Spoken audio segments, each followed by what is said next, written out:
नाज़रीन तव्हां खे आगाह कंदा हलूं त सिंध सरकार पारां कोरोना वायरस जे बचाव लाइ 2 ॾींहंनि जे कारोबार बंदि रखण वारे हुकुमनि ते अमल कराईंदे assistant commissioner Ahmed Ali Soomro police अमलदारनि सां गॾिजी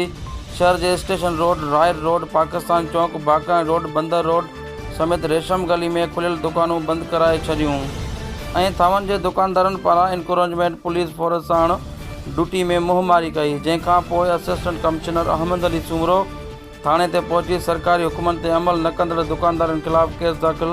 कयो वियो आहे। उन हवाले सां असिस्टेंट कमिश्नर अहमद अली सूमरो राब्तो करण ते ॿुधायो त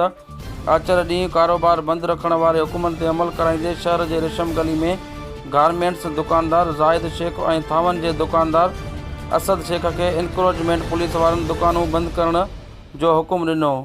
त दुकानदारनि मुंहमारी करे इनकार कयो वियो, जिन ख़िलाफ़ हद जी उन ख़िलाफ़ ड्यूटी अटकाव जो केस पिणु दाख़िल करायो वियो आहे। उन सिलसिले में हद जी मार्केट थाणे जी पुलिस राब्तो करण ते ॿुधायो त इनक्रोचमेंट पुलिस फोर्स सां असिस्टेंट कमिश्नर अहमद अली सूमरो सां शहर जे रेशम गली में खुलियल दुकानूं बंदि कराए रहिया हुआ त गारमेंट्स ऐं थावनि जे दुकानदारनि पारां मुंहमारी कई वई, जंहिं ते ऑफिसर जी फिरियाद ते ज़ाहिद शेख, असद शेख समेत 5 ॼणनि ते केस दाख़िल कयो वियो आहे, जंहिंजी गिरफ़्तारी लाइ छापनि जो सिलसिलो जारी आहे।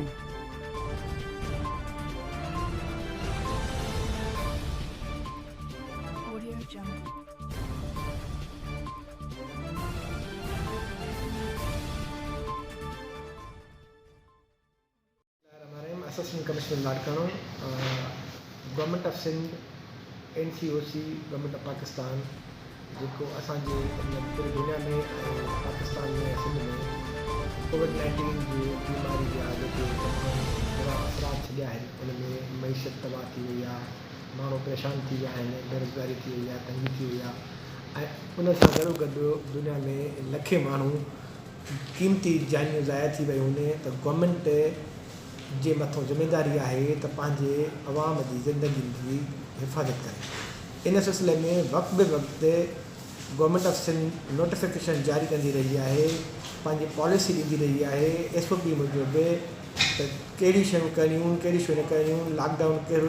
ईज़ी रहणो आहे, कॾहिं कहिड़ो सख़्तु रहणो आहे। त गवर्नमेंट ऑफ सिंध 2 ॾींहं हफ़्ते में जुमो ऐं आचर लॉकडाउन रखियो आहे। अॼु लाड़काणे जे दौरे दौरान खोड़ सारनि हंधनि ते शहर में दुकान खुलिया मिलिया त उन्हनि खे तंबीह कई वई, उनखे वान कई वई त तव्हां दुकान बंदि कयो ऐं दुकान बंदि कया विया। पर जॾहिं रेशम गली में आयासीं त रेशम गली में खोड़ सारनि दुकानदार जेके खुलियल हुआ उन्हनि त पाण वॉलंटरली ऐं असां सां सहकार कंदे दुकान त बंदि कया।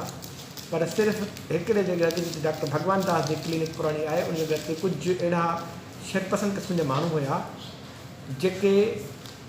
पंहिंजे दुकाननि में कस्टमर औरतुनि खे विहारे ऐं शटर बंदि करे वेठा हुआ। ऐं जॾहिं उन्हनि खे चयो वियोसीं त तव्हां पंहिंजी पराए औरतुनि खे छो विहारे वेठा आहियो, की असांजी पंहिंजियूं औरतूं आहिनि, घर जूं औरतूं आहिनि। ऐं असां हुनखे जॾहिं दुकान बंदि करण जी कोशिशि कई त हुननि असां सां मुहादो अटकाइण जी कोशिशि कई ऐं गवर्नमेंट खे चैलेंज कयो। उनखां पोइ चंद माण्हू गॾु करे ऐं असांजे ख़िलाफ़ु गवर्नमेंट जे ख़िलाफ़ु नारेबाज़ी करणु शुरू कई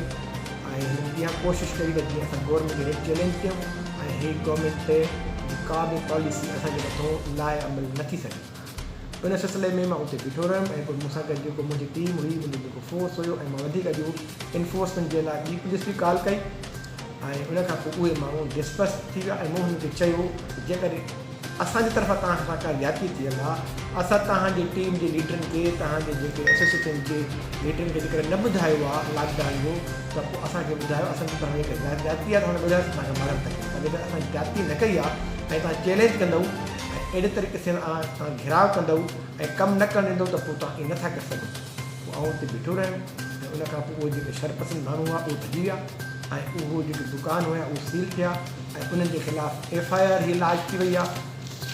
हीअ असां हींअर सख़्तु वक़्तु मां गुज़री रहिया आहियूं ऐं इन जे हवाले खां असांखे अहसासु बि आहे ज़ाहिर मुआशी तंगी आहे, बेरोज़गारी आहे ऐं अलाह ताला जे दर इहा दुआ आहे त ख़ुदा ताला हिन बीमारी खां सभिनी खे, पूरी दुनिया खे, मुस्लमाननि खे, पाकिस्तान खे, सॼी दुनिया जे इंसाननि खे हिन छुटकारो ॾिए, ख़ुशियूं ऐं ख़ुशहाली ऐं मुहबतूं हुजनि। पर जेकॾहिं गवर्नमेंट 80 नुमाइंदा आहियूं गवर्नमेंट जा, इन नोटिफिकेशन में असिस्टेंट कमिश्नर खे ज़िम्मेदार कयो वियो आहे त असिस्टेंट कमिश्नर इन्फोर्स कराईंदो ऐं असिस्टेंट कमिश्नर खे जेकॾहिं चंद माण्हू जे करे इन कमु न करणु ॾींदा त ज़रूरु आहे गवर्नमेंट जी रिट चैलेंज थींदी जेका असां कॾहिं बि न करणु ॾींदासीं ऐं FIR थी आहे ऐं उनमें जेको बि बाक़ी कोर्ट आहे ॾिसणु